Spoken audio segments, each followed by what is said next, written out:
নম্রতার কি অবস্থা এখন? আমি ওকে একবার দেখতে যেতে চাই, একবার আমাকে যেতে দাও।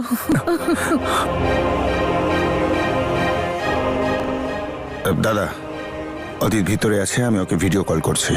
আপনি আপনার খবরটা পেয়ে যাবেন।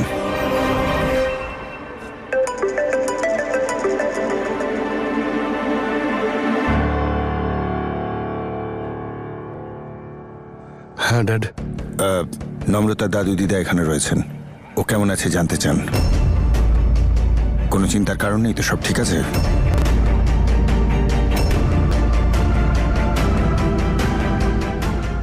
ড্যাড, নম্রতা এখন ঠিক আছে।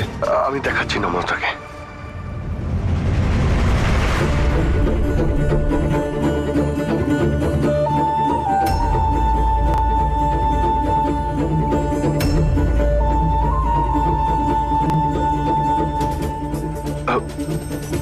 দেখুন, আপনারা টেনশন নেবেন না, আমি নম্রতার সঙ্গে আছি।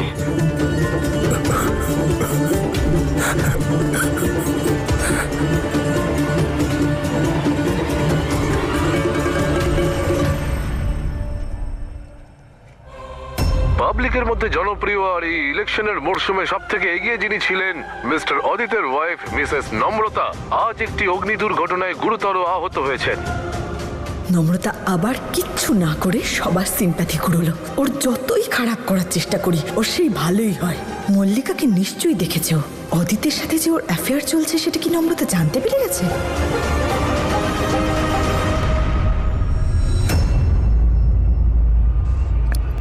মম, হ্যাঁ কি হলো? আমার না প্রচন্ড মাথায় যন্ত্রণা করছে, একটু চা করে দাও না প্লিজ। হ্যাঁ তুই বস, আমি জাস্ট ওই নিউজ দেখছিলাম। আরে তুমি পরে দেখো না নিউজ, এখন একটু চাটা দাও না প্লিজ। আচ্ছা দিচ্ছি। আজ থেকে এই লোকটার সাথে আমার আর কোনো সম্পর্ক নেই। আমার তরফ থেকে অদিত তোর জন্য একটা গিফট, মল্লিকা। কে জানে নম্রতা এখন কি ঝামেলা করবে।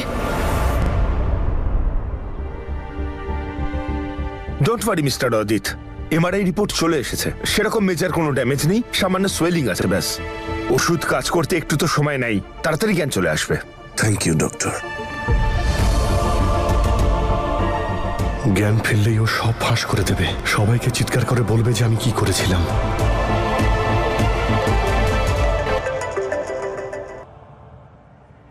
তুই একটু বাইরে আয়, মিডিয়ার লোকেরা বিরক্ত করছে। নম্রতার ব্যাপারে ওরা জানতে চায়, এসে কথা বল।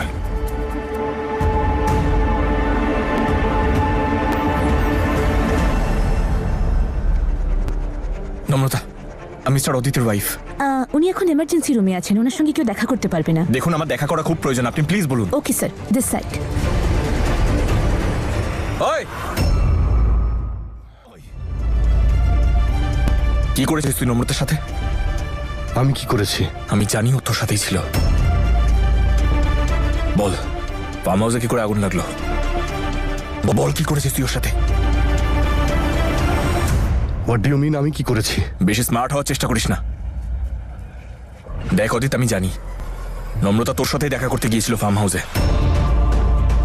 ওর গাড়ি খারাপ হয়ে গিয়েছিল, আমি নিজে ওকে ড্রপ করেছি। দেখ, সত্যিটা বলে দে, নাহলে সত্যিটা বার করার উপায় আমার জানা আছে।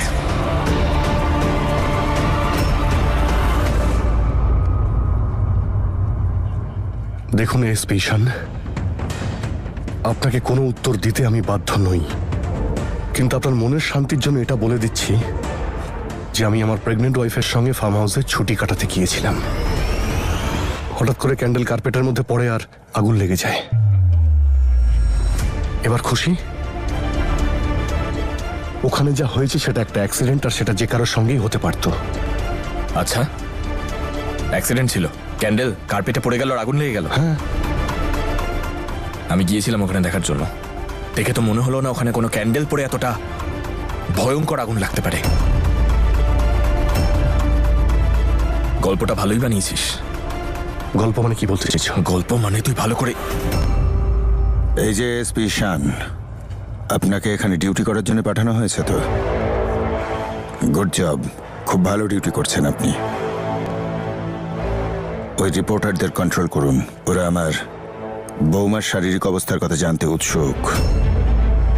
আর আপনি তো ভালো করেই জানেন যে আজকালও পাবলিকের দৃষ্টিতে কতটা উঁচুতে আছে। যান, গিয়ে নিজে ডিউটি করুন।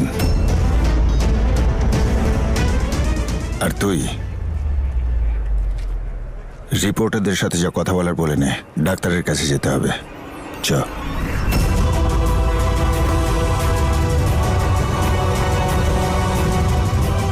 তুই এটাই প্রার্থনা কর অদিত, যা বলেছিস তা যেন সত্যি হয়। না হলে এই মিথ্যের জন্য তুই সারা জীবন পস্তাবি। আমি কথা দিচ্ছি তোকে।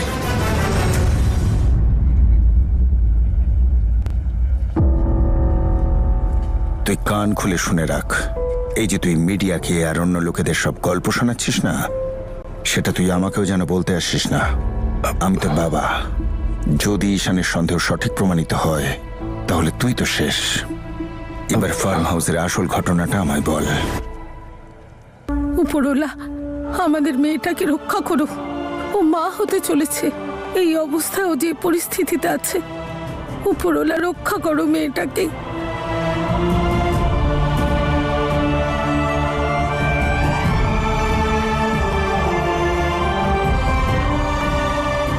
তোমরা ঠিক আছো তো দাদু দিদা?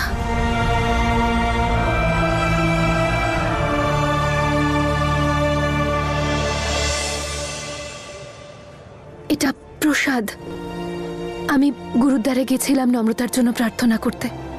তোমরা একদম টেনশন করো না, ও খুব তাড়াতাড়ি সুস্থ হয়ে উঠবে। এই নাও দিদা, এটা তুমি নম্রতার পেলোর পাশে রেখে দিও। তুমি দেখো ও খুব তাড়াতাড়ি রিকভার করে যাবে।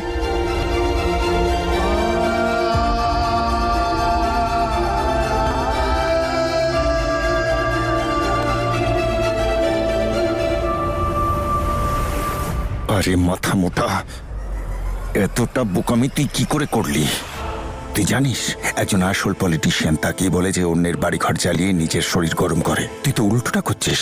হ্যাঁ, তুই তো নিজের বাড়ি জ্বালিয়ে দিচ্ছিস। হ্যাঁ, দেখ, যদি তোর ঈশানের থেকে বদলা নিতেই হতো, ইলেকশন অব্দি ওয়েট করতিস, ইলেকশনের পর করতিস ওর বোনের সাথে অ্যাফেয়ার, কোনো সমস্যা হতো না। তুই ভালো করে শুনে রাখ, এই মুহূর্তে আমি নম্রতাকে কিছুতেই হাতছাড়া করতে পারবো না। তোর ইলেকশন জেতার একমাত্র ঘুঁটি হলো নম্রতা। ও যদি চলে যায় না, মিডিয়ার ন্যারেটিভও চেঞ্জ হয়ে যাবে আর নেতাও পাল্টে যাবে। এই যে তুই টিভিতে হেডলাইন্স দেখতে পাস না, মিস্টার অদিত এবার ইলেকশনে জিতছেন বিপুল ভোটে, ওই সব হেডলাইন চেঞ্জ হয়ে যাবে। সেখানে তারপর লেখা হবে মিস্টার অদিত সম্পর্কও সামলাতে পারেন না, তার স্ত্রী ডিভোর্স চাইছে। দেখ, প্রেগনেন্সির মিথ্যে নাটকে ওকে আমি রাজি করিয়েছিলাম, কিন্তু এবারও চুপ থাকবে না। ওকে খুব ভালো করে চিনি আমি, বুঝলি? তুমি কি চাইছো ওকে আমি শেষ করে ফেলবো? সেটা তো আমিও চাইছি, কিন্তু সেটা আমি করতে পারবো না। শুধু ওর মুখটা বন্ধ রাখতে হবে।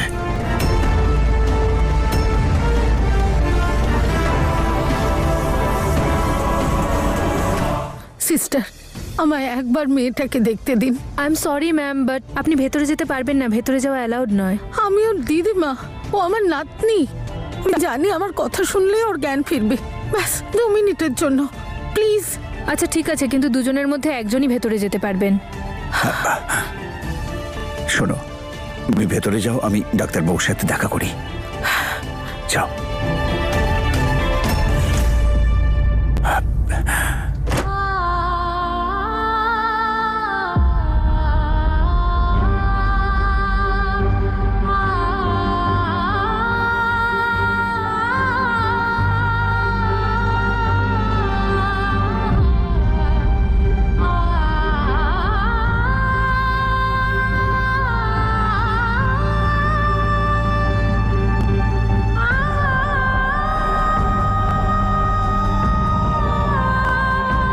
নম্রতা, চোখ খোল মা, চোখ খোল। দেখ, আমি এসেছি।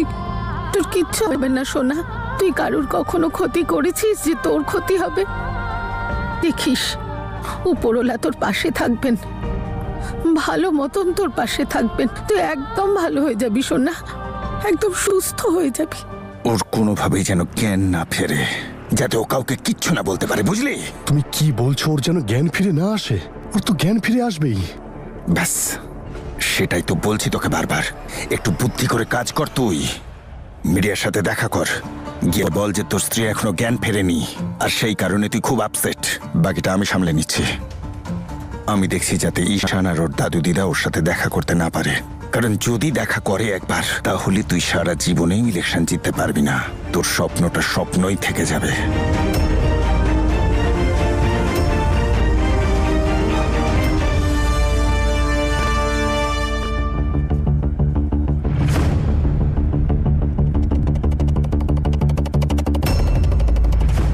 এক্সকিউজ মি সিস্টার, আমি পেশেন্টের স্টেটমেন্ট নেব। I am sorry sir, but আপনি ভেতরে যেতে পারবেন না। কেউ আই এম ভেতরে যেতে পারবে না। ঈশান, আর আমি ভেতরে গিয়ে এখন পেশেন্টের স্টেটমেন্ট রেকর্ড করবো। আপনি আমার কথা বোঝার চেষ্টা করুন, ইটস ভেরি আর্জেন্ট। ডক্টর, আপনি ওকে বোঝান, অজ্ঞান অবস্থায় থাকলে কোনো পেশেন্ট কি করে স্টেটমেন্ট দেবে? Please officer, try to understand. পেশেন্টের জ্ঞান ফিরলে তখন আপনি বয়ান নেবেন। এখন যান প্লিজ।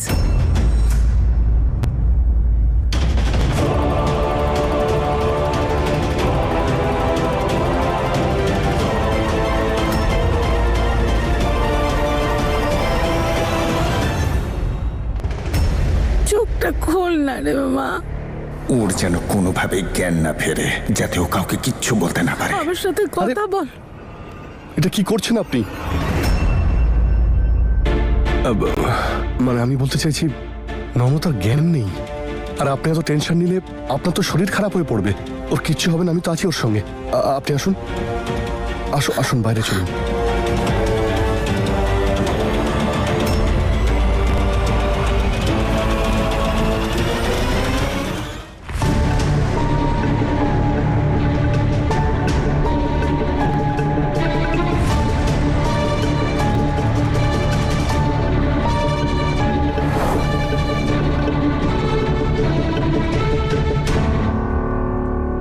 দেখুন, আপনাদের অবস্থা আমি বুঝতে পারছি, কিন্তু একবার ওর জ্ঞান ফিরে আসতে দিন। মেডিসিনের এফেক্টটা শেষ হয়ে গেলেই ওর জ্ঞান ফিরে আসবে। দাদা, আপনাদের দুজনের আশীর্বাদে এক বড় বিপদ কেটে গেছে। এখন ওরা দুজনেই ঠিক আছে। এখন শুধু একটু ধৈর্য রাখুন আপনারা। আপনি প্লিজ চিন্তা করবেন না, নম্রতা ঠিক হয়ে যাবে। হসপিটালের বেস্ট ডক্টররা ওর আর ওর সন্তানের উপর নজর রাখছে।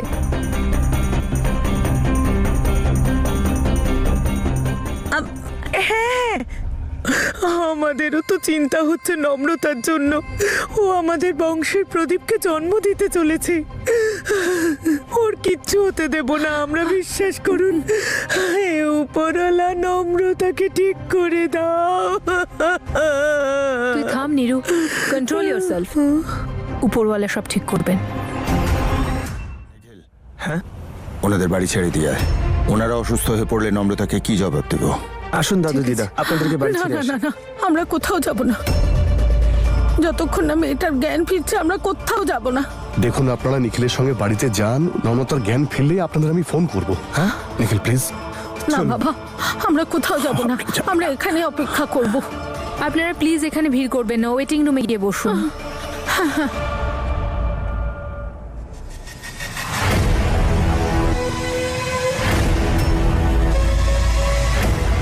জানি না ড্যাডের প্ল্যানটা কি। কি জন্য আছো তোমরা দুজন? তোমরা থাকতে ওর দিদা কি করে ভেতরে ঢুকে গেল? সরি দাদা। একদম চুপ।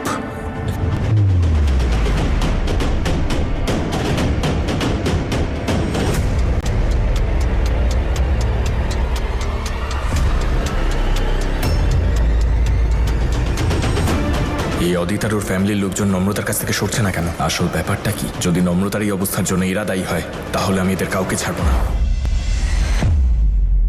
মল্লিকা, তোর সমস্যাটা কি?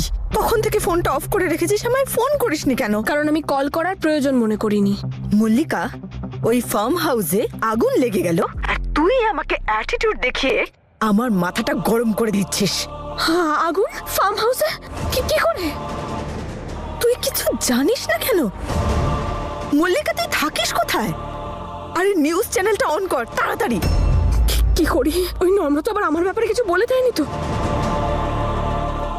আজ মিসেস অদিতের স্ত্রী একটি বড় সড় অগ্নিকাণ্ডে জখম হয়েছেন। দেখুন, আমি এখন কিচ্ছু বলতে পারবো না। আমার রাস্তা ছাড়ুন, আমার ওয়াইফের কন্ডিশন খুব খারাপ, আমাকে যেতে দিন।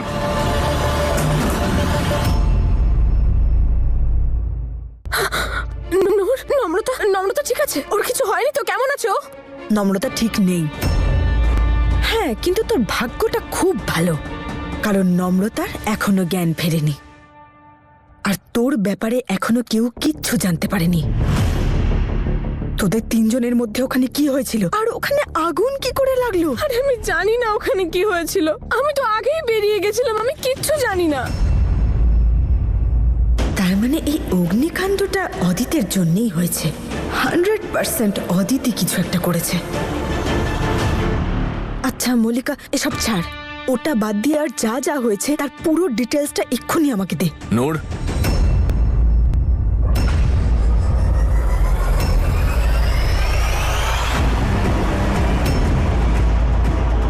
দাদু দিদা কোথায়? ওরা এমার্জেন্সি রুমে আছে। ওকে।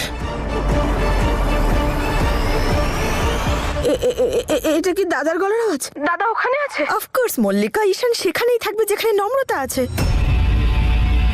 এটা তো বাই ডিফল্টই হয়, তুই তো জানিসই। আর এমনিতেও ঈশান জানতো নম্রতা অদিতের সাথে দেখা করতে ফার্ম হাউস গেছিল।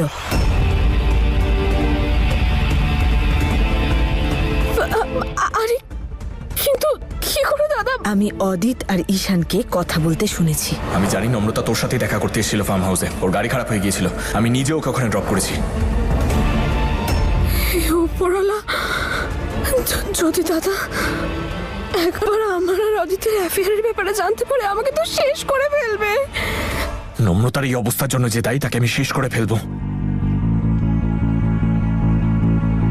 তুমি এরকম বলছো কেন বাবা? তুমি কাউকে সন্দেহ করো? নিজেকে সামলাও বাবা। শোনোই যা বলছে একদম ঠিক। এই ইলেকশনে অদিতের জিত একদম নিশ্চিত, তাই তার শত্রু সংখ্যাও কিছু কম নয়। আর এই ব্যাপারটা নিশ্চয়ই ওনারা খুব ভালোভাবেই জানেন, আর এই ব্যাপারে খোঁজ খবর নিশ্চয়ই ওনারা নেবেন। দাদু আর দিদা তো বুঝতেই পারছে না যে এই কাজটা অদিতেরও হতে পারে।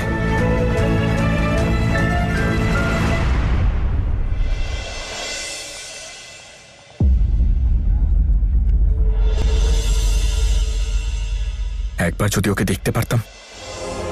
বুঝতে পারছি বাবা, কিন্তু হসপিটাল থেকে তো ভেতরে যেতে দিচ্ছে না আমাদের। সেটাই তো আমি বুঝতে পারছি না দাদু। আমরা কেউ নম্রতার সাথে দেখা করতে পারছি না কেন? বাবা, এনারা পলিটিক্স করা লোক, হয়তো ওনারা চাইছেন না যে এই ব্যাপারে কেউ কোনো রকম সামান্য কোনো ব্যাপার নিয়ে কোনো গোলমাল করুক। ব্যাপারটা ছোট হোক বা বড়, আমি সত্যিটা জেনেই ছাড়বো। যাই হোক না কেন, আমি নম্রতার সাথে দেখা করবই। আর বাবা, এখানে না অনেক মিডিয়ার লোকজন, কেউ যদি তোমাকে নম্রতার সাথে দেখে ফেলে, হয়তো উল্টোপাল্টা কিছু লিখবে ওরা। ঈশান, তুমি এখানে আছো? দাদু দিদা, তোমরা একদম চিন্তা করবে না, আমি আছি তো ঈশানের সঙ্গে। কেউ কোনো উল্টোপাল্টা কিচ্ছু লিখবে না, আই প্রমিস।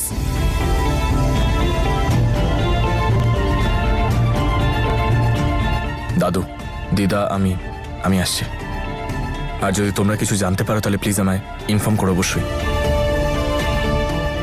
চলো। ইয়া, থ্যাংক ইউ সো মাচ। তুমি এতটা বুঝতে পেরেছো, এটাই যথেষ্ট। আমার সত্যিই নম্রতার জন্য খুব চিন্তা হচ্ছে। বুঝতেই পারছি না যে এখানে কি হচ্ছে। আমি একটা কাজ করি, আমি ফার্ম হাউসে গিয়ে চেক করি, যদি ওখানে কোনো ক্লু পাই। ওকে।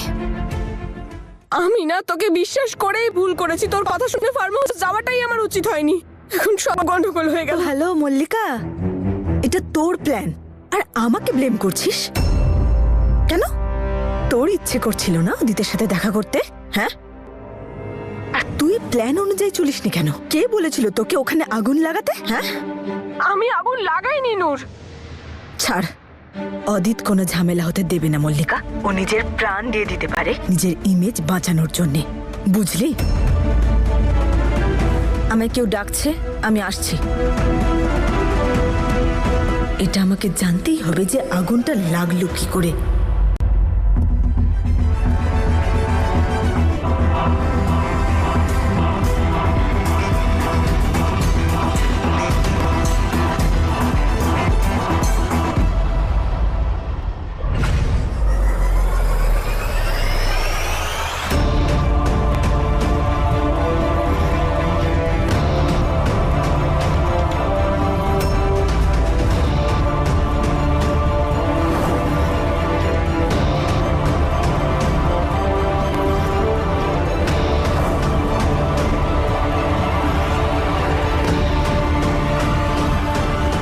স্যার এখানে দুজন না 3 জন লোক ছিল। 3 জন ছিল মানে? 3 জন লোকের ফুটপ্রিন্ট পেয়েছি sir. Are you sure? Yes sir.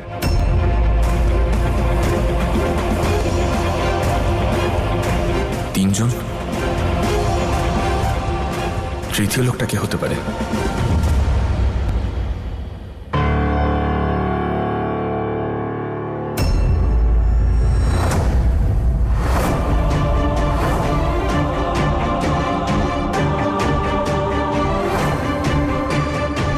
বাপরে, এটা যদি দাদা দেখতে পায় অনেক বড় প্রবলেম হয়ে যাবে।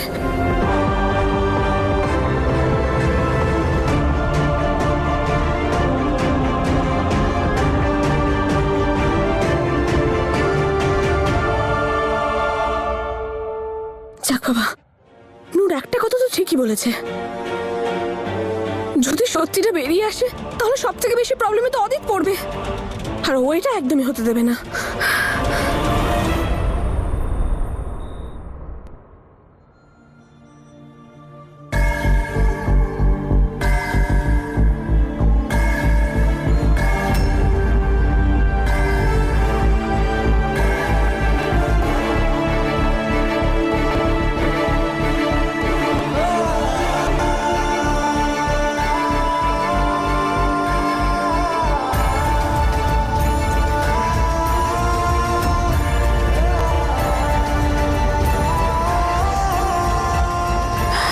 নম্রতা,